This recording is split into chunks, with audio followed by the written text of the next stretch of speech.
كلا إن كتاب الفجار لفي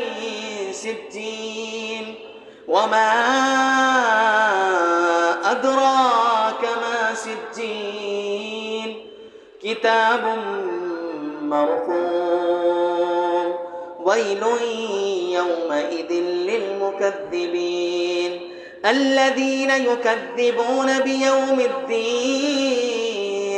وما يكذب به إلا كل معتد أثيم إذا تتلى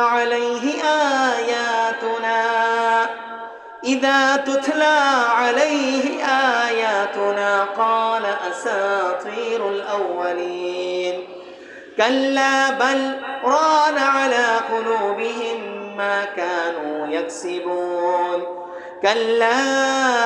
إنهم عن ربهم يومئذ لمحجوبون ثم إنهم لصالو الجحيم ثم يقال هذا الذي كنتم به تكذبون